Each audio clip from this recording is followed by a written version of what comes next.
Alright, this is always kind of hard to do, but I'm not going to do these films like a lot of them you see because it's just too difficult. I don't know how they film while they're building things, but anyway, what I'm starting is a router table, and you can see the bottom here is one of these Delta machinery mobile stands that I love because they're just one pedal that you kick down and it'll lift hundreds of pounds and move it around.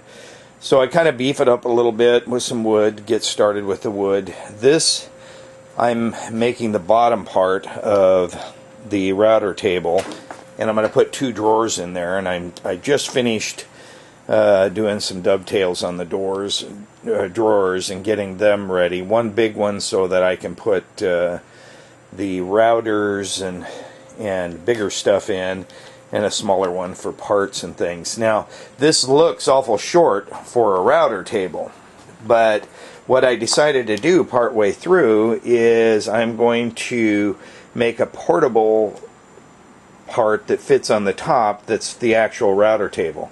This is going to be the greatest thing. I already have a router table, but this one I'm doing myself and doing it my way. I'm not sparing any expense, except I'm still using big box plywood for the cabinet and that sort of thing. I'm not going with birch or anything like that. And there's one of the drawers there. There's another one of the drawers there. And let me see. I can kind of show you a picture of what this thing is going to actually look like. This is the drawing program I use in Sketch List, and it's pretty neat because it sets out all your parts and pieces for cutting and so on, and makes it a little easier to do that. And the drawings here with dimensions, I'm not going to go that far to show you, but it's so much faster to learn than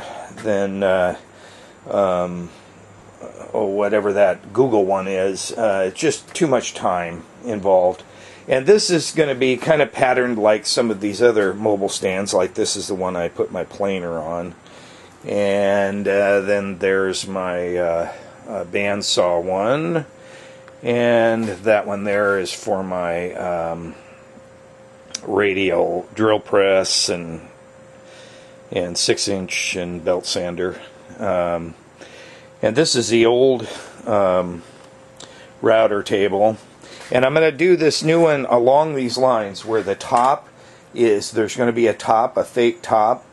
Except the new one I'm going to use 1.5 inches, almost like a top for a workbench. And I'm going to route out the corners and put Craig clamping track on, so that it can be kind of a clamping rack. This one you can see right now, if you just move this out of the way, there's my router table underneath, and you can see I've just put a wood strip on the bottom that kind of fits in the miter track, and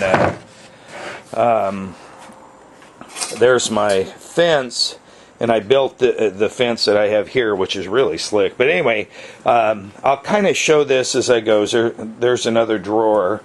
And outside I'm just getting ready. I'm going to sand these drawers. So here's, and actually I have my dust collection outside, but I also have it so I can use it outside on my track saw. And I try to do this sanding depending on weather. This is my sanding station that I made, and this is wrong place. It's hard to do holding it at the same time. I have rare earth magnets kind of holding that cover on there. Sorry about all the shaking. And these just pull out, and on the back, that's where the cord attaches, and I've got one of these gizmos that twirls, and then I just kind of do it on there. So when I use the track saw, for now, I just use those 2x4s up there, and I lay my sheet goods on it and use. I've got the DeWalt tracks on. I use the one that is cordless. I know that's probably not good for commercial people. They want a cord because they don't want to be changing batteries all the time. But for somebody like me, it's fantastic, and it was cheaper. You find them on eBay every once in a while for a little over $300, and then you get the track, and you find those on eBay, and it works really good. I know it's not as good as the Festool, but it is one of those things where that's all I can afford. And it took me all these years just to get that. I've only had it for about a year. Thank you.